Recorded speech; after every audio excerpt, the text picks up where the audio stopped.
in case you didn't know this, I grew up in the church and my dad preached for a really long time.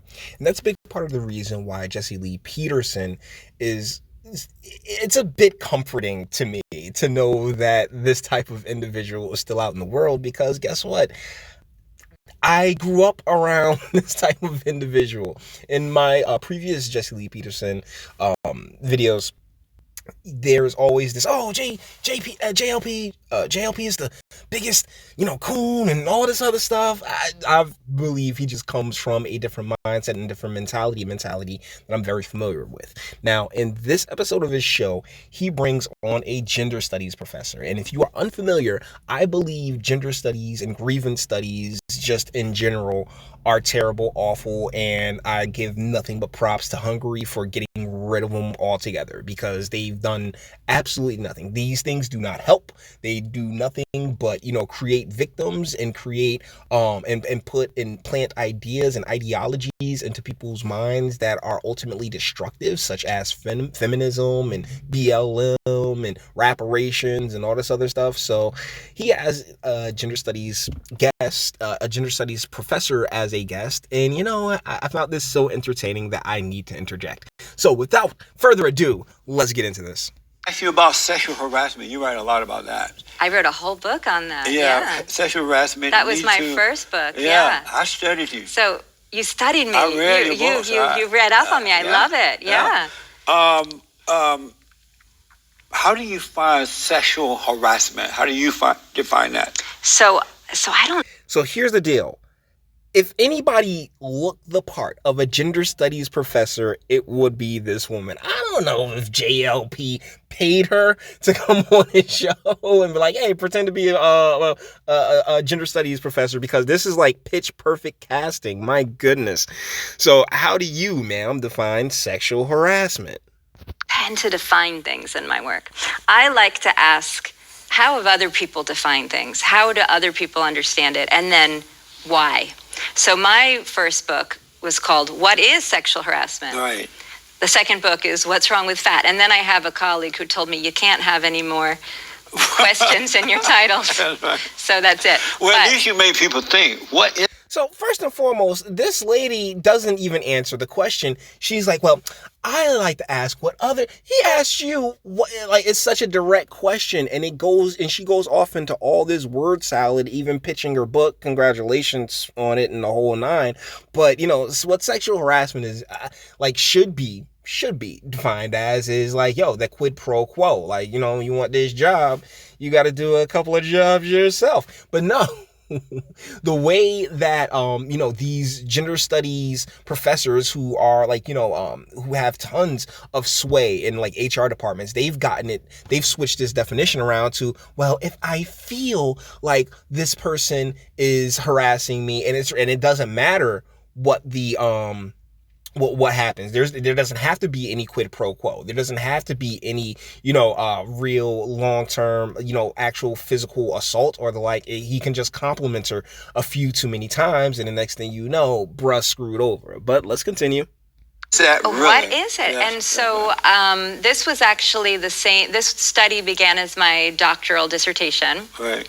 And so I compared the United States and France, and I noticed that they had very different ways of defining sexual harassment in their laws, and that those laws then had implications for how everyday people on the street and in companies, et cetera, understood what sexual harassment was. Now, that's a very important nugget that I want to get into, because she talks about the laws and what they've done over these years, over the past 30, 40 years. The gender studies, women's studies crowd is they've gone into the law. They've gone and they've switched around these definitions. I did a video where President Trump had to go back and change the definition of domestic violence to solely be physical assault. It was the definition of violence.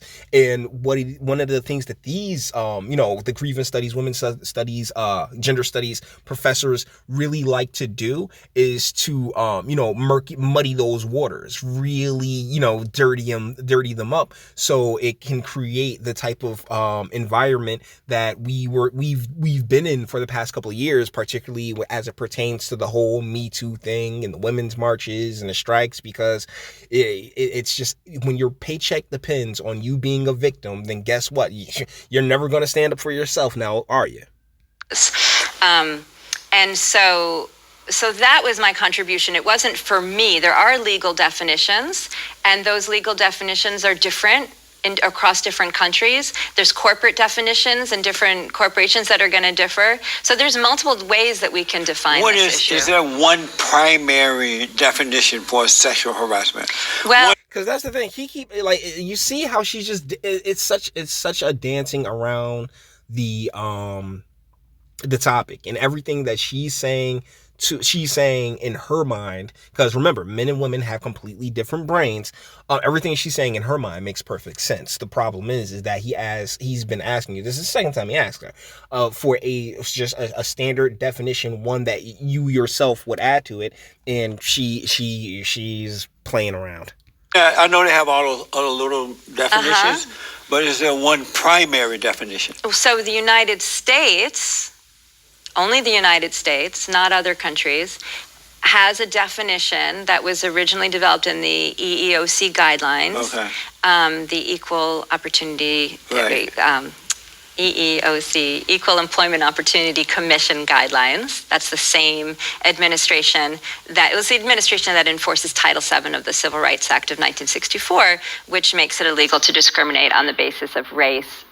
And that's the tie-in right there, because if we apply this law to the Civil Rights Act from 1964 to now include women as a minority when they've never been a minority. You've never been a minority, ladies. What the hell? I to this moment I don't understand that, but I'm digressing. Via intersectionality, they've been able to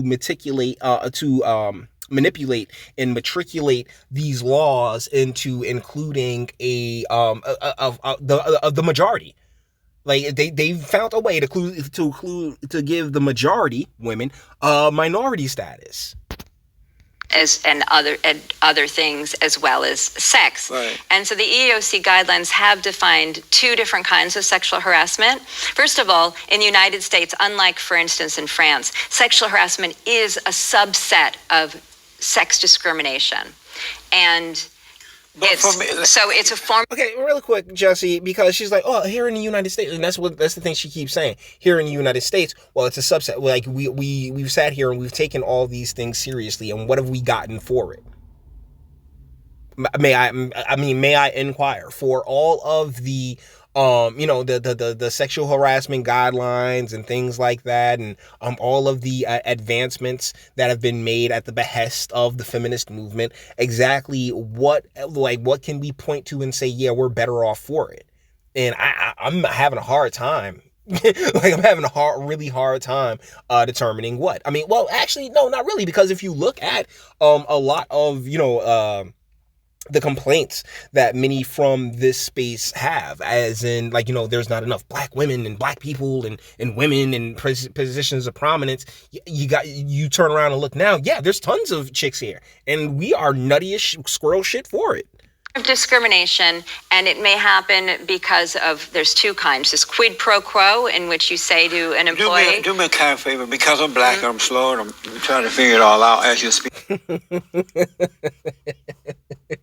Yeah, trust me, I ain't that slow, Jesse, and it's all word salad, my guy. That's why he keeps asking her. Define give me a normal definition for sexual harassment. What is it? Yeah, well, so there's no normal definition for sexual harassment, but an American legal definition from the EEOC guidelines would be, it's a form of sex discrimination in which you make either quid pro quo, you make submitting to sexual activity a condition of employment, or behavior in the workplace is so pervasive that it in and of itself becomes so severe or Here's the thing, though. Who gets to determine how pervasive and how damaging that that behavior, quote unquote, is?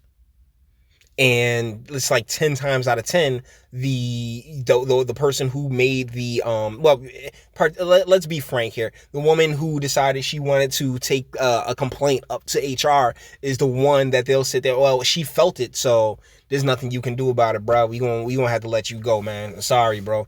I know you worked here for 15, 20 years, but she felt harassed. So peace. That it becomes a condition of employment. It negatively affects your ability to do the job, and it is then therefore considered a form of discrimination on the basis of sex.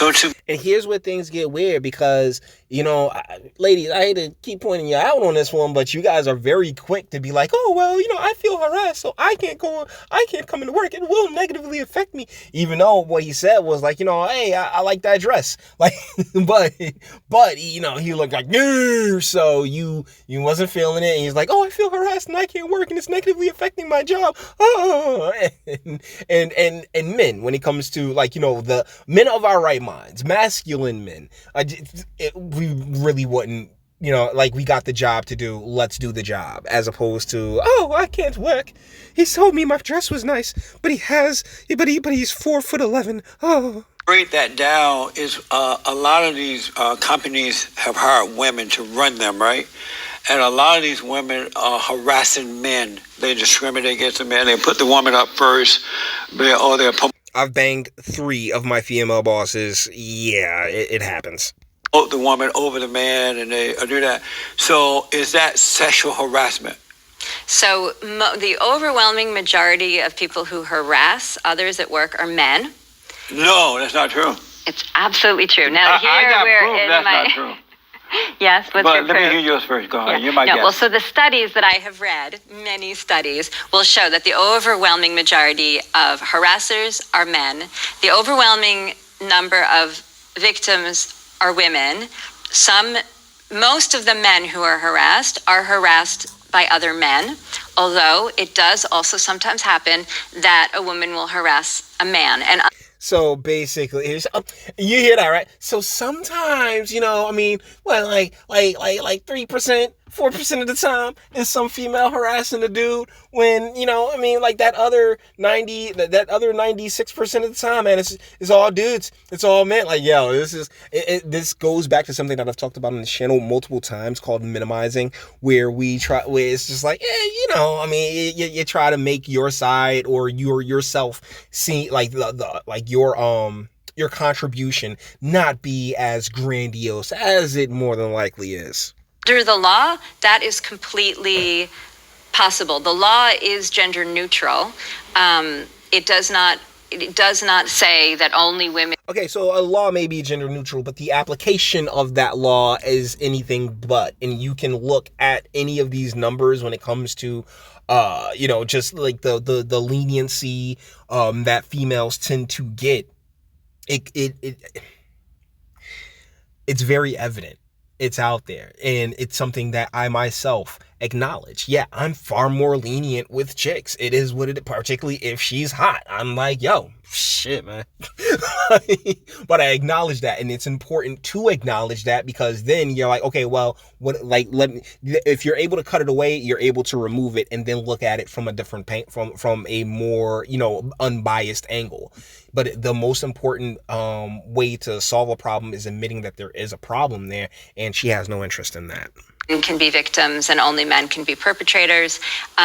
So in either case, in terms of if you're in the case, under the context of the Civil Rights Act of 1964, you need to show that it was discriminatory, you were treated this way because of your sex, either man or woman, and you need to show that it negatively affected your employment in a way that was severe and pervasive. Do you study men who have been sexually harassed by women? I haven't spoken to victims, men or women. And why not? That wasn't within the study. Whenever you do a research study, you have to make hard choices. And okay, so so without even talking to any of the like anybody who's gone through anything that she's sitting here talking about, she's just like, yeah, I mean, I ain't talked to nobody who's actually been, a victim of this, a quote unquote victim of, this harassment stuff. But I wrote an entire book.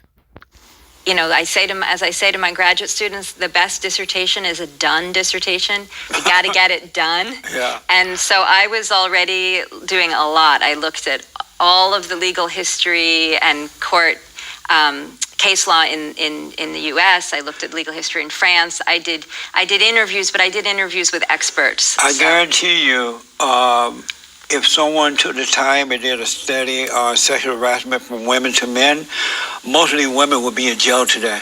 They would be lined up with Harvey Weinstein, having lunch in jail, right? And I am encouraging men now, because I've heard so many stories over the last 30 years or so. I'm encouraging them to start reporting to women, having them arrested, documenting everything that happened, so that the men can start putting these women in jail and not let them get away with it. Is that a good idea? I don't think that that's something that'll particularly happen, primarily because, as guys, I believe our biological imperative is more along the lines of, hey, if it's not, we much prefer to treat it like a big deal. I'm not saying it's not a good idea, but what I am saying is that I believe, just at a biological level, we're more inclined to brush it off as opposed to, oh, this is the most damaging thing to ever happen to me, and now I must go and get a $50,000 settlement from this company. Oh, there's an episode of American Dad where Roger tried to get where Roger is trying to get sexually harassed because he knew that he could get a settlement out of it. And there's a lot of females that are happy to jump up on that offer. We're going to keep going for a couple more seconds. Because more men are being harassed so now. Harvey Weinstein was no, I'm arrested asking just for... one particular question. Well, Harvey Weinstein got screwed over. Those prosecutors really sat there and used completely uncredible witnesses. And I can't help but feel like he's going to get out on appeal, because that was a bullshit trial that they put that man through, particularly when the females continued relationships with him. I'm sorry, but that there's a reason. There is a very valid reason that once that you don't have any credibility after, when you say, oh yeah, I felt so terrible and violated, but you kept going back. Yeah, there's a reason that traditionally doesn't have any credibility. Good suggestion. Well, there is a big problem with it, because we've been talking about sexual harassment under Civil Rights Act. It's civil. It's a civil law, so you don't go to jail. But I know, but my suggestion to men is to start to report to women for sexual harassment. Well, I think anyone who's been victimized, man or woman, should report it. And for men who have been, and there are men who have been victimized, and transgender people as well, are very high. Y'all saw that, right? Like, she couldn't even just say men. Well, transgender. Oh my God. Guys, we're done here. This lady's bonkers, yo. You could tell by the glasses. With that being said, we're going to bring this one to an end. All the internet stuff. If you like to toss it, like, dislike, go ahead, do that too. Nobody's scared of you. Sub. It means you're my fantastic voice and you want to get videos like this every single day. Share, because sharing is caring. And YouTube and BitChute aren't the biggest fans of your boy over here for very obvious reasons. Bang the bell for notifications and speak. Let me know. What do you guys think in the comments? Guys, honestly, that should be the move. Getting rid of all the colleges and stuff like that. If you got gender studies, man, nah, no more. You got those do nothing degrees of African American studies and the like, which always reminds me of the movie How High. Lynch me for my people, for what my people have done to your people. What? Stand up for your rights. I'm sorry, guys. It's the end of the video. So please, if you agree, disagree, let me know, guys. That's what my comment section's for. But yeah, none of this stuff makes sense. It really doesn't. And the fact that we continue to play into the whole gender thing is it's counterproductive, counterintuitive as far as I'm concerned. But let me know what you guys think in the comments, all right? And until the next one.